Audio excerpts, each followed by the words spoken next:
Hello বন্ধুরা, Uma daily লাইফে আমাদের সকলকে স্বাগত জানিয়ে চলে এসেছি আজকেও প্রত্যেক দিনের মতো একটা ব্লগ নিয়ে। তো আপনারা সকলে কেমন আছেন? আশা করি ভালোই আছেন, আর আমিও ভালো আছি। আর এই দেখুন, এখন বাজে বিকেল 4টে। তো আকাশে প্রচণ্ড মেঘ, মাঝে মাঝে বৃষ্টি হচ্ছে।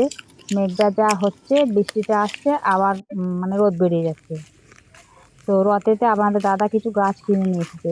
সেই গাছগুলো যাচ্ছি মাঠেতে জমিতে বসাতে। তো আমি কিছুতেই যাব না, আমাকে জোর করে টানতে টানতে নিয়ে যাচ্ছে। আর একলার ধারায় সম্ভবও নয় যদিও। গাছ বসাতে গেলে তো অনেক কিছু নিয়ে যেতে হবে। হাতেতে শাবল আছে, কাঠারি আছে, গাছগুলো আছে। আর আমাদের রাস্তার কি অবস্থা দেখুন, একলা এভাবে নিয়ে যাওয়া যাবে না। কি অবস্থা দেখেছেন? বন্যা হয়ে গেছে, পুরো রাস্তার জল এইরকম। এই কারণেই আমি আসবো না বলছিলাম। তো আমাদের গ্রামের অবস্থাটা খালি দেখুন, পরিস্থিতিটা মানে কোনো কিছু মানে ব্যবস্থা ভালো নয়। এই যে পুকুরে বৃষ্টিটা যা হয়েছে না, কদিন ধরে বৃষ্টি হচ্ছে, তো বৃষ্টির কারণে পুকুর আর রাস্তা সমান হয়ে গেছে, দেখতে পেয়েছেন? জল পেরিয়ে পেরিয়ে মাঠে যাচ্ছি। কতটা করে জল বুঝতেই পারছেন। আর এই কারণেই আমাদের এখানে বন্যা হয়ে যায়। আমাদের ওখানে বৃষ্টিতে একটু বৃষ্টি হলে তো ব্যাস রাস্তাঘাট জলে ডুবে যাবে। আর যদি একটু নদীতে জল বাড়ে তাহলে আর দেখতেই নেই, বন্যা হবেই একদম। তো যদি কোনো দিন মানে যদি কোনো দিন নয়, বর্ষাকালে তো বন্যা প্রায় হয়েই থাকে। মানে বন্যা হলে আপনাদের সাথে শেয়ার তো করবোই, তখন দেখতে পাবেন আমাদের এখানের পরিস্থিতিটা কী। আর রাস্তাঘাটের অবস্থা দেখুন, মাঠে যাওয়ার রাস্তাটার অবস্থা দেখুন খালি।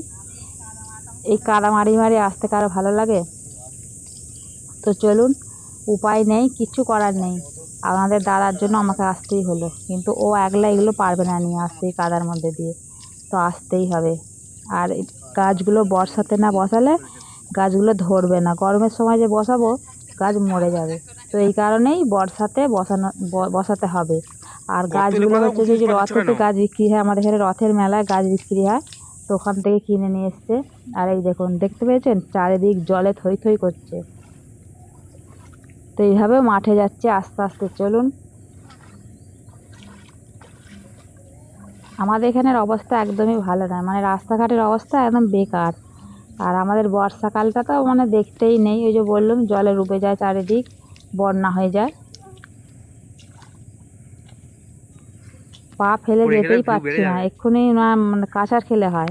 দড়াম করে যদি পড়ে যায় না। তো সাথে আমার ছেলে আছে, ওই ক্যামেরাটা করছে। তো ছেলে বলছে যদি তুমি পড়ে যাও না, তোমার ভিউ অনেক বেড়ে যাবে। আর যে আমার ভিউ বাড়ার দরকার নেই, পড়ে গিয়ে তারপর আমি কোমরটা ভাঙি। আর এখানে দেখুন বর্ষার কারণে মানে গাছপালায় ভর্তি হয়ে গেছে, বন জঙ্গল হয়ে গেছে। তো এখানে এর আগের বছর আপনাদের দাদা কিছু গাছ নিয়ে এসে বসেছিল, সেই গাছগুলো ধরেছে কিন্তু বাড়ে না ঠিক মতো।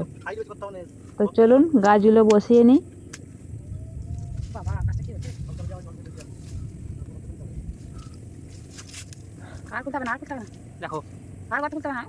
আর মাটিটা তো ভিজে গেছে, আর আমাদের এখানকার মাটি ভালো নয়, এঁটেল মাটি। তো দেখছেন মানে গর্ত খোলা যাচ্ছে না, হাতেতে জড়িয়ে যাচ্ছে।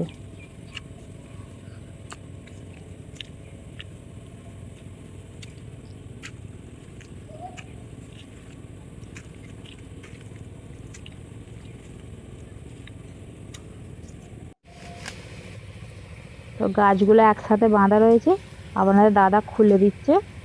আর আমাকে বলছে তুমি গাছগুলো বসাও। এর আগের বারে আমি গাছগুলো বসিয়েছি, ভালো বাড়েনি। তুমি বসিয়ে দেখো গাছগুলো হয় নাকি। আমি বলছি না, আমার হাতেও হবে না গাছগুলো। তো চলুন, আমাকেই দিয়েছে গাছগুলো বসাতে, তো আমি বসিয়ে দিই গাছগুলো।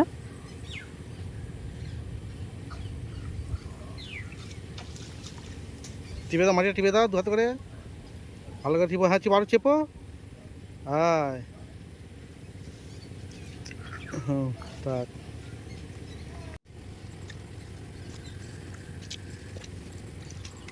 5টা না 6টা না 7টা গাছ এনেছে। তো সব গাছগুলোই এখানে বসাবো।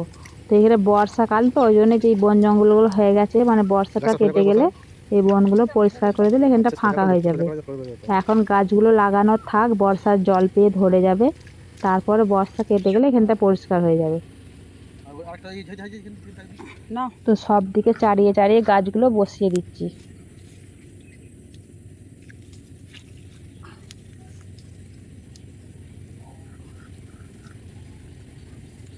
আপনাদের দাদাকে দিয়েছি বসাতে দুটো। আমি বলছি সবই কি আমি বসাবো, তুমি দুটো বসাও। তো ওই জন্য ও আবার বসাতে লেগেছে।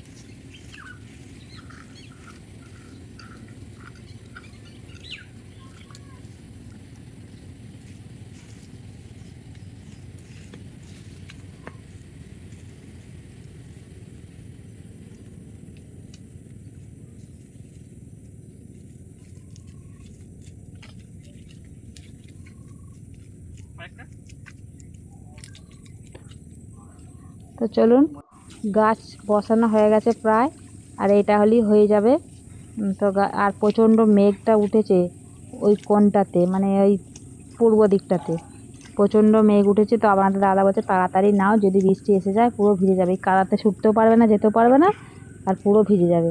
তো ওই জন্য তাড়াতাড়ি করছি গাছগুলো। আর এই গাছটা দেখুন কেমন হেলে এইদিকে আমার দিকেই ঝুঁকে যাচ্ছে, কিন্তু সোজা হচ্ছে না। এই গাছগুলো কি বলুন তো, লম্বা সেই যে গাছগুলো হয় কি সোনাঝুরি নাকি, ওই গাছগুলো মানে বিশাল লম্বা হয় তো। আর এখন ছোট তবুও লম্বা, তো ওই জন্য ঝুলে যাচ্ছে সামনের দিকে। তো কিছু একটা লাঠি দিয়ে বেঁধে দিলে তবে সোজা হয়ে থাকবে।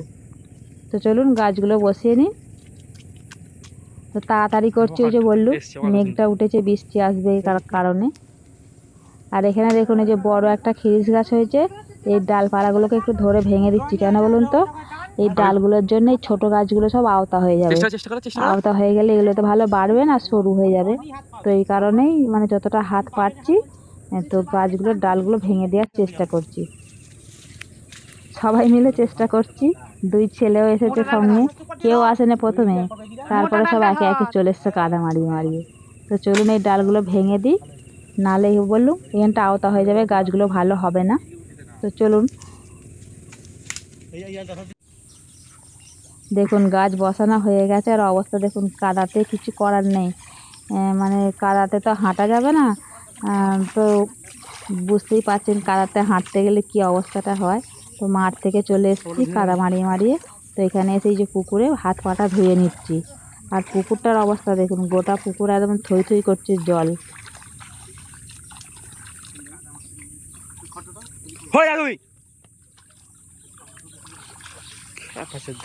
তো চলুন হাত পা ধুয়ে বাড়ি চলে যাব। আর এই দেখুন কি অবস্থা দেখেছেন, পুকুরটার অবস্থা দেখেছেন, গোটা মানে মাঠের আল থেকে আর পুকুর থেকে সমান হয়ে গেছে পুরো জলেতে। এখনই এরকম হয়ে গেছে, মানে এই ধরুন আষাঢ় মাসের শেষ, এখনও শ্রাবণ মাস, ভাদ্র মাস, কি অবস্থা হবে বুঝতে পারছেন। আমাদের এখানের অবস্থাটা কি বুঝতেই পারছেন। আমাদের এখানে নিচু এলাকা তো, মানে গর্ত, মানে একটু বৃষ্টির কারণেই সব চারিদিক পুকুর ডোবা সব ডুবে যাবে। তো চলুন বাড়ি চলে এসেছি, আর এখন সন্ধেবেলা। তো সন্ধেবেলা পকোড়া করব বলে সব কিছু জোগাড় করে নিচ্ছি। ভেটকি মাছ ছিল, ভেটকি মাছের পকোড়া করব। ফ্রিজেতে ছিল, ওই যে বার করেছি। বার করে লেবু, পাতি লেবু দিয়ে জল দিয়ে ওটাকে ভিজিয়ে রেখেছিলাম। তো এবার সন্ধেবেলা বেসন, ওর সাথে একটু চাল গুঁড়ি দিয়েছি, তারপরে আদা রসুন পেস্ট করে দিয়েছি, পেঁয়াজ দিয়েছি, কাঁচা লঙ্কা দিয়েছি, সব কিছু দিয়ে তো পকোড়া করছি। তো চলুন পকোড়াগুলো ভেজে নিই।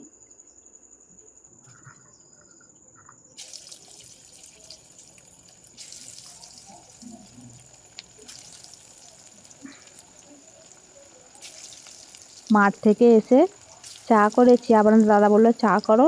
চা করেছি, আপনাদের দাদা খেয়ে দোকানে চলে গেছে। আর চা করে খেয়ে, আর এই মাছগুলো ছিল ফ্রিজেতে। তো ছেলেটা বলে মা পকোড়া তাহলে করে ফেলে সন্ধেবেলা।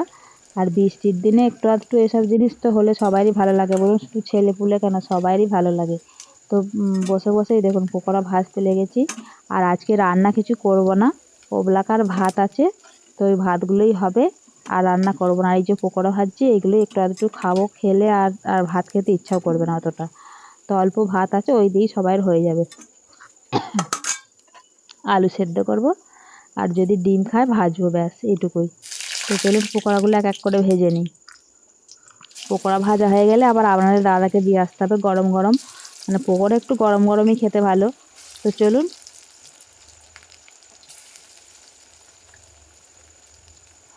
এখন পকোড়া ভাজতে ভাজতে না প্রায় রাতটা অনেকটাই হয়ে গেছে। আপনাদের দাদাকে দিতে যাব কি, দোকান থেকে চলেই হয়তো আসবে। কেন বলুন তো, মাঠ থেকে এসে যে চা করে খেয়ে এই পকোড়াটা ভাজার কোনো সিদ্ধান্তই ছিল না। হঠাৎ করেই মানে বার করেছি, বললুম আপনাদের দাদা চলে এসেছে দোকান থেকে, মানে ওকে দিতে যেতে হয়নি। আর বৃষ্টির কারণে একটু সকাল করে দোকান বন্ধ করেও দিয়েছে আজকে। তো চলে এসছে, এখন বাজে প্রায় 8:30 9টা এরকম সময়। আজকে সকাল করে দোকান থেকে চলে এসছে, তো ওই জন্য আর দোকানে যায়নি পকোড়া দিতে। এরপর যদি পকোড়া খায় আর ভাত খেতে ইচ্ছে যাবে? ওই একটু আধটু ভাত বললুম, সবাই মিলে চাড়িয়ে চড়িয়ে খেয়ে নেবো। তো চলুন, আমার ভিডিওটা এই পর্যন্তই। প্রথম থেকে শেষ পর্যন্ত ভিডিওটা দেখার জন্য আপনাদেরকে অনেক অনেক ধন্যবাদ। তো আমার পাশে থাকবেন আর আমাকে সাপোর্ট করবেন। তো চলুন, টাটা।